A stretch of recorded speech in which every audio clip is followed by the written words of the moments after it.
बिस्मिल्लाहिर्रहमानिर्रहीम। अस्सलाम वालेकुम व्यूवर्स। इस वक्त पाकिस्तान में एक ख़ास किस्म की मुहिम चल रही है। मुहिम ये है कि किसी तरीके से साबित किया जाए कि मौजूदा जो टर्म पीरियड चल रहा है वो बिल्कुल नाकाम हो चुका है और चीफ़ जस्टिस ऑफ पाकिस्तान जो हैं वो एक पार्टी को सपोर्ट कर रहे हैं और सोशल मीडिया पर एक बड़ी ख़तरनाक मुहिम चलाई जा रही है।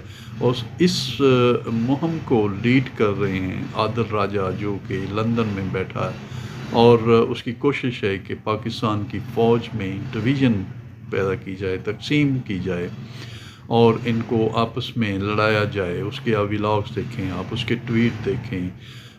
हर रोज़ उसका एक ट्वीट जो होता है वो पाक फ़ौज के ख़िलाफ़ होता है, पाक फ़ौज में इंस्टिगेशन करता है कि किसी तरीके से उनकी लड़ाई हो जाए। और इसी तरह जो दूसरे उनके साथी हैं जो सहाफ़ी बने हुए हैं, सो कॉल्ड यूट्यूबर्स हैं, उनकी भी कोशिश है कि किसी तरीके से एक ऐसा माहौल पाकिस्तान में बनाया जाए जिससे ये ज़ाहिर हो कि पाकिस्तान में एक ख़ास पार्टी को सपोर्ट किया जा रहा है। जिस तरह आज एक petition supreme court of Pakistan में सुनी गई, 3 रुकनी बेंच जो कि चीफ़ जस्टिस ऑफ पाकिस्तान की सरबराही में इस पटिशन को सुन रहा था, उसमें लतीफ़ खोसा साहब केस को आर्ग्यू कर रहे थे। उस में पीटीआई ने ये क्लेम किया कि उनको सही तरीके से इलेक्शन लड़ने नहीं दिया जा रहा। तो जिसके जवाब में चीफ़ इलेक्शन कमीशन की तरफ से जो रिपोर्ट जमा करवाई गई, उसमें उन्होंने कहा कि 90% जो पीटीआई के कागजात हैं वो मंजूर हो चुके हैं। तो फिर उन्होंने दूसरी तरफ अपने आप को मूव किया और कहा कि हमें जलसों की इजाज़त नहीं दी जा रही। तो ये एक माहौल बनाया जा रहा है। तो उस माहौल बनाने की आखिर वजह क्या है?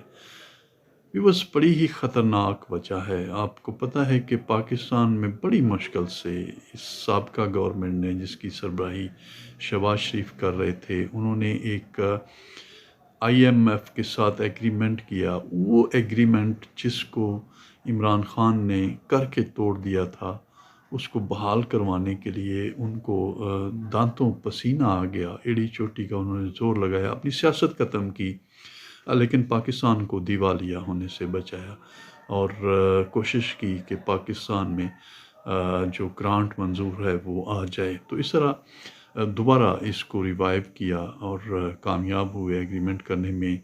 अब 11 तारीख को उसको फ़ाइनल होना है और पाकिस्तान को जो फ़ंड्स आने हैं उसके नतीजे में एक इस्तेहकाम पाकिस्तान में आना है और डॉलर की कीमतें जो पहले भी कम हुई हैं और कम होने की तवक्को है, जिससे एक जवाज़ मिलेगा इस मौजूदा इंटरम सेटअप को और जो पिछली हुकूमत गई है उनको। तो इस सब चीज़ को हाईजैक करने के लिए, इस सारे मामले को ख़त्म करने के लिए, ये ब्रेकअप करने के लिए IMF से जो एग्रीमेंट हुआ है, ये एक साजिश तैयार की गई है। अब देखें, इमरान खान साहब ने एक कॉलम लिखा, उसमें उन्होंने कहा कि इलेक्शन फ्रॉड है। उन्होंने आर्मी को तनकीद किया, उन्होंने अमेरिका को तनकीद किया, उन्होंने पाक फ़ौज को तनकीद किया और इसी तरह फिर एक स्टेटमेंट दी गई कि हम अगर IMF ने एग्रीमेंट किया तो हम उसको ख़त्म कर देंगे अगर हुकूमत में आ गए। तो फिर एक मुहिम भी चलाई जा रही है इस सिलसिले में। पूरे सोशल मीडिया पर एक कोहराम मचा हुआ है।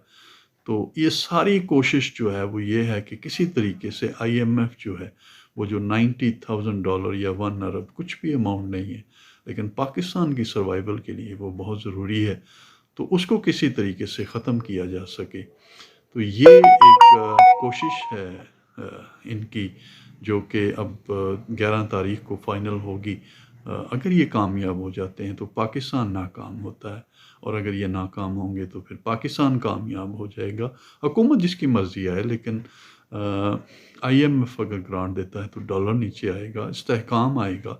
अब देखिए, पिछले 2-3 माह से एक इस्तेहकाम है, कीमतें ना बढ़ रही हैं ना कम हो रही हैं, लेकिन ये डॉलर मिलने से कीमतें कम होंगी। तो ये सारा जो चक्कर है, उस चक्कर के पीछे ये वाला चक्कर है।